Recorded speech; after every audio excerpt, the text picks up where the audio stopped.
मोहन भागवत जी को तुम विवाह करके क्यों नहीं बच्चा पैदा कर देते, दूसरों के ऊपर बोझ क्यों लादने की बात करते।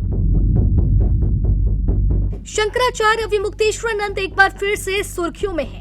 बरेली से एक बयान ने सियासी हलकों में हलचल मचा दी है। शंकराचार्य विमुक्तेश्वरानंद ने सीधे मोहन भागवत को निशाने पर लेते हुए उनकी सलाह पर ही सवाल खड़े कर दिए हैं, जिसने सियासी तापमान को बढ़ाने का काम किया है।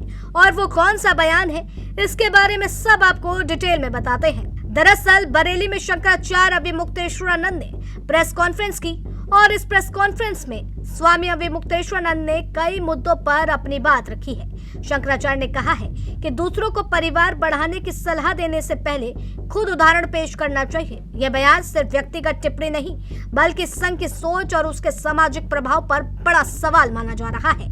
ऐसे में यह मुद्दा अब धार्मिक मंच से निकलकर सियासी बहस का केंद्र बनता जा रहा है। और क्या कुछ कहा, सुनिए। बात यह है, हमने तो कहा था कि आइए आपके जितने प्रचारक हैं सब जो है विवाह करें मोहन भागवत जी के साथ, बढ़ा दें संख्या।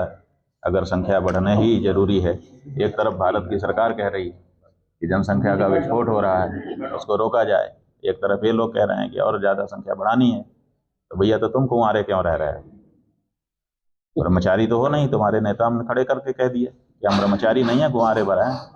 तो जब तुम कुंवारे हो, ब्रह्मचारी नहीं हो, ये परिभाषा लेकर के तुम आ चुके हो मैदान में, तो तुम विवाह करके क्यों नहीं बच्चा पैदा कर देते हो, दूसरों के ऊपर बोझ क्यों लादने की बात करते हो। स्वयं करके दिखाओ। जो चीज़ हम स्वयं नहीं कर सकते उसको दूसरों के लिए प्रेस्क्राइब नहीं कर सकते। आचिनोति ही शास्त्राणि आचार्य स्थापयत्यपि स्वयं आचरते यस्मात् तस्माद् आचार्य उच्यते। आचार्य वही होता है, आचार्य ही दूसरों को आचरण में स्थित करता है। तो उसके लिए नियम है कि पहले वो शास्त्रों से आचरण संबंधी नियमों को पढ़ेगा, फिर उसको जी करके देखेगा, और जब पाएगा कि जो लिखा गया है बिल्कुल सही है, इससे लाभ होता है, तब वो दूसरे को बताएगा।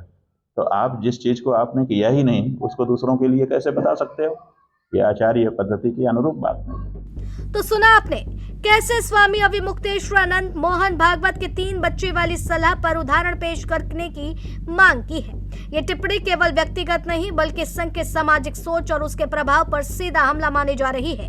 राजनीतिक विश्लेषकों के अनुसार यह बयान उस नैरेटिव को चुनौती देता है जैसे लंबे समय से राष्ट्रवाद और जनसंख्या संतुलन के मुद्दे से जोड़ा जाता रहा है। स्वामी विमुक्तेश्वरानंद यही नहीं रुके, उन्होंने गौरक्षा के मुद्दे पर उन्होंने संतुलित लेकिन रणनीतिक रुख अपनाया है। उन्होंने स्पष्ट कहा है कि यदि कोई भी सरकार, चाहे सत्ता पक्ष हो या विपक्ष, गौ माता की रक्षा के लिए ठोस कानून लाती है तो वे उसका समर्थन करेंगे। और क्या कुछ कहा, सुनिए। लाखों गायें कम हो गई हैं, 4.8% गाय उत्तर प्रदेश में कम हो गई, और बंगाल का डाटा निकाल के आया, उसमें 15% गाय वहाँ बढ़ गई। तो बंगाल में गायें बढ़ रही हैं तो उत्तर प्रदेश में कम क्यों हो रही है? यहाँ और वहाँ में क्या अंतर है बताओ? लगभग लगा ही हुआ है। तो बंगाल में गाय बढ़ रही है और उत्तर प्रदेश में घट क्यों रही है, अगर उसके साथ अन्याय नहीं हो रहा है? इस आंकड़े का जवाब पशुपालन मंत्री ने, आपके बरेली वाले हैं, क्यों नहीं दिए? उनको बताना चाहिए था ना कि ये कारण है जिसके कारण से हमारे यहाँ घट रही हैं और बाकी जगह बढ़ रही हैं। बताया नहीं उन्होंने अभी तक। गौ माता की रक्षा बिल्कुल धार्मिक प्रश्न है, इसमें राजनीति का कोई लेश नहीं है। लेकिन अब इसको कोई राजनेता राजनीतिक प्रश्न बना दे तो हम क्या करेंगे? हम धर्म की बात करना छोड़ दें कि अब इसमें राजनीति का पुट आ रहा है?